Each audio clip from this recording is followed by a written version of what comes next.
Everyone, कैसे हैं आप सब। I hope all of you are doing great. Welcome to our YouTube channel Sapna study academy. दोस्तों, आज हम पढ़ेंगे एनसीईआरटी क्लास 9 का chapter number 4 climate. I know maximum students के लिए ये चैप्टर काफ़ी कंफ्यूजिंग रहा है, तो आज हम इसे बहुत ही इजी वे में समझेंगे और आई बिलीव कि इसके बाद आपका कोई भी कंफ्यूजन नहीं रहेगा। तो चलिए स्टार्ट करते हैं एनसीईआरटी क्लास 9 का चैप्टर नंबर 4 क्लाइमेट, जिसे हम कहते हैं जलवायु। क्लाइमेट एंड वेदर को डिफ्रेंशिएट करने के लिए हमें समझना पड़ेगा कि ये बेसिकली दोनों हैं क्या।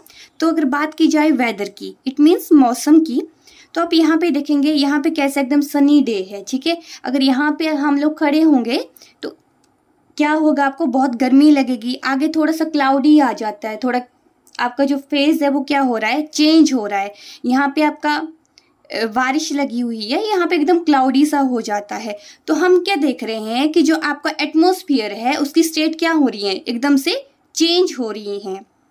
तो वेदर आपका वही है कि पर्टिकुलर टाइम में किसी एरिया का क्या हो रहा है, जो आपका एटमॉस्फेयर है उसकी स्टेट है चेंज हो रही है, इसे हम क्या कहते हैं, वेदर कहते हैं, ठीक है। जैसे हम लोग फोन्स में देखते हैं कि आज की वेदर कंडीशन कैसी है, नेक्स्ट डे की कैसी है।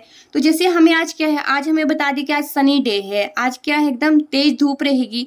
कल को बता दिया कि क्या है, आपका थोड़ा सा क्लाउडी रहता है। फिर हमें बताते हैं कि आज क्या बारिश होगी, ठीक है। तो ये जितने भी फेज हैं, ये सब किसके फेज हैं, आपके वेदर के। इन्हें हम क्या कहते हैं, वेदर कहते हैं, वेदर फेज कहेंगे। ओके, ये कितने टाइम के लिए रहता है, कुछ टाइम के लिए रहता है। और जो एरिया है उसका क्या बताता है, ये एटमॉस्फेयर स्टेट। अब बात करते हैं क्लाइमेट की, कि जलवायु किसे कहते हैं। तो अभी मान लीजिए आपका कोई लार्ज एरिया है और वहां पे लंबे समय तक एक ही तरह की वेदर कंडीशंस रह रही हैं। लंबा समय कितना, मोर देन कितना है आपका, 30 इयर्स है, कि मोर देन 30 इयर्स से आपकी जो वेदर कंडीशंस है वो सेम चली हुई हैं। तो उन्हें हम क्या कहते हैं, क्लाइमेट कहते हैं।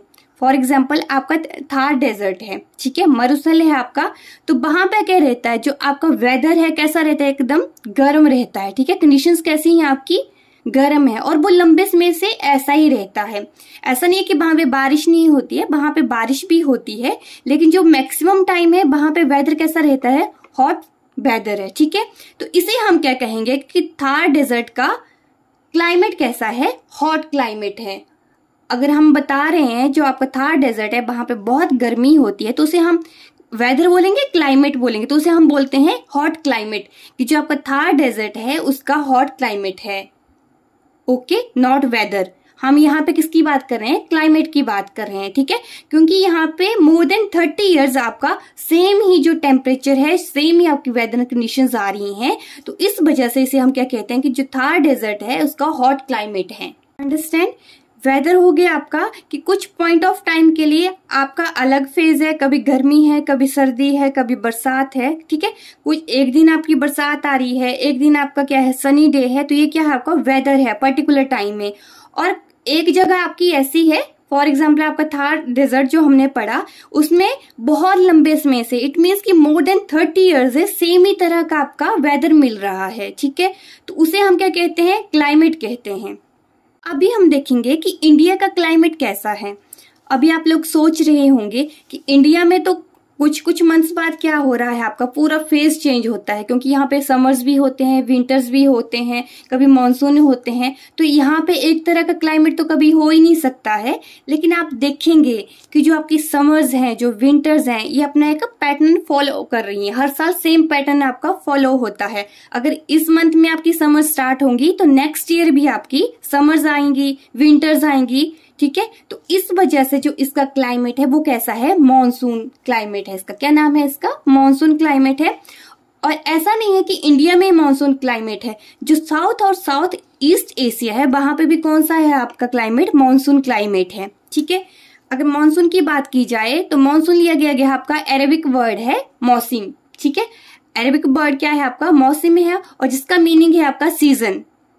वहां से आपका मॉनसून वर्ड लिया गया है। ये बेसिकली हमें विंड डायरेक्शन के बारे में बताता है। इसके बारे में आपको थोड़ा सा बेसिक सा नॉलेज बता दूं तो जैसे यहाँ पे नॉर्थ है, ये ईस्ट है, ये वेस्ट है, ये साउथ है, ठीक है। अगर आपकी जो विंड है अगर इस डायरेक्शन में चली हुई है, ठीक है, यहाँ पे आपकी विंड जा रही है, तो जो टेल है, टेल कहाँ होगी आपकी, यहाँ पे टेल है, तो ये वाला जो बॉक्स किसका है आपका, साउथ है वेस्ट का, तो जो विंड है उसका क्या नाम हो जाएगा आपका, साउथ वेस्ट विंड।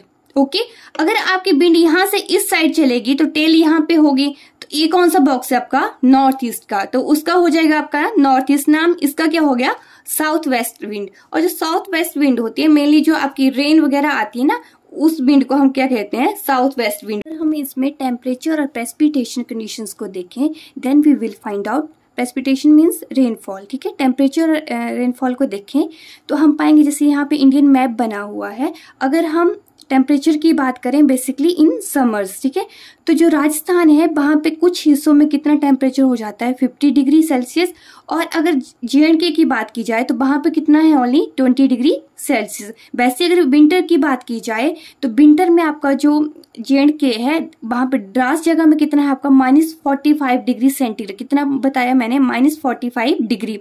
और अगर हम केरला की बात करें तो त्रिवंतपुरम में कितना है आपका, 22 डिग्री सेल्सियस, ठीक है। ये तो रही टेम्परेचर की बात। अगर हम प्रेसिपिटेशन रेनफॉल की बात करें तो हम पाएंगे कि जो JNK रीजन है वहां पे क्या हो रहा है आपका, हाई स्नोफॉल हो रहा है, ठीक है, यहाँ पे क्या रहता है आपका, हाई स्नोफॉल होता है।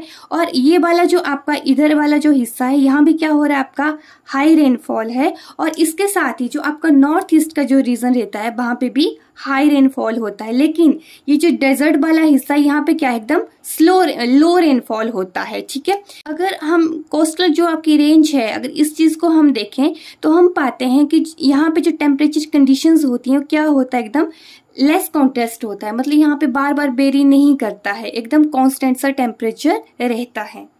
नेक्स्ट वी विल स्टडी कि ऐसे कौन कौन से फैक्टर्स हैं जो क्लाइमेट को इन्फ्लुएंस करते हैं, जिन्हें हम कहते हैं क्लाइमेटिक कंट्रोल, ठीक है। इनमें 6 तरह के आपके फैक्टर्स होते हैं। फर्स्ट है आपका लैटिट्यूड अक्षांश, एल्टीट्यूड ऊंचाई, प्रेशर एंड विंड सिस्टम वायु दाब एवं पवन तंत्र, डिस्टेंस फ्रॉम सी समुद्र से दूरी, ओशन करंट्स महासागरीय धाराएं, and last one is relief features उच्चा लक्षण। इन्हें हम 1 बाय 1 डिस्कस करेंगे। फर्स्ट वन इज लैटिट्यूड अक्षांश। अभी मैंने आपको लैटिट्यूड के बारे में प्रीवियस चैप्टर्स में बताया हुआ था कि लैटिट्यूड किसे कहते हैं। तो मान लीजिए आपकी अर्थ है, तो ये जो आपके बीच में से लेटी हुई लाइन जो जा रही है आपकी, लैटिट्यूड मतलब लेटी हुई जो लाइंस हैं आपकी, इन्हें हम कहते हैं अक्षांश। और बीच में क्या लाइन होती है आपकी, इक्वेटर होती है, बीच में होता है आपका इक्वेटर, और साइड में ये दोनों क्या है आपके, north pole and south pole. Okay, यहाँ पे मान लीजिए सन है, तो सन की मैक्सिमम जो रेज है कहाँ जाती हैं, सीधा इक्वेटर पे जाएंगी, एकदम बीच में जाएंगी, जहां पे आपकी एकदम आपकी एग्जैक्ट सन रेज पड़ रही हैं, वहां पे क्या होगा, बहुत ही हॉट आपका रीजन होगा। और जो साइड में थोड़ी थोड़ी रेज जा रही हैं वहां पे क्या होगा, कोल्ड रीजन होगा। उस वजह से जो इक्वेटर है वहां पे कैसा रीजन है आपका, हॉट है टेम्परेचर, और पोल पे कैसा हो जाता है आपका, कोल्ड टेम्परेचर रहता है। सेकेंड पॉइंट है एल्टीट्यूड ऊंचाई। अभी मान लीजिए नॉर्मल लैंड है, आप यहाँ से जितना हाइट पर जाएंगे, जितनी ज्यादा आप हाइट पे जाएंगे उतना ही आपको कोल्ड क्लाइमेट ऊपर मिलता है। यही आपका रीजन है कि जो हिल स्टेशंस होते हैं वहां पे क्या होता है, एकदम कोल्ड क्लाइमेट होता है। Third point is pressure and wind system, वायु दाब एवं पवन तंत्र। इसमें भी हम 2 टाइप में बात करेंगे। पहले हम समर्स की बात कर लेते हैं। मान लीजिए लैंड है, ये ओशन है, ठीक है, सनरेज आपकी दोनों पे पड़ेगी, ओशन पे भी आएगी और लैंड पे भी आएगी, ठीक है। जैसे ही आपकी लैंड पे आती है तो वो वहां वाली जो हवा होती है, जो एयर है, कैसी हो जाती है, एकदम से गर्म हो जाती है। और as compare to ocean, ocean की जो एयर होती है वो कैसी रहती है, इतनी ज्यादा गर्म नहीं होती है। तो जो एयर होती है आपकी अर्थ की, एकदम से कहाँ चली जाती है, ऊपर चली जाती है, ठीक है। गर्म होने की वजह से कहाँ जाती है आपकी, ऊपर चली जाती है। और जो खाली स्पेस आपका नीचे रह जाता है वहां पे क्या हो जाएगा, आपका प्रेशर एकदम लो प्रेशर हो जाता है, ठीक है।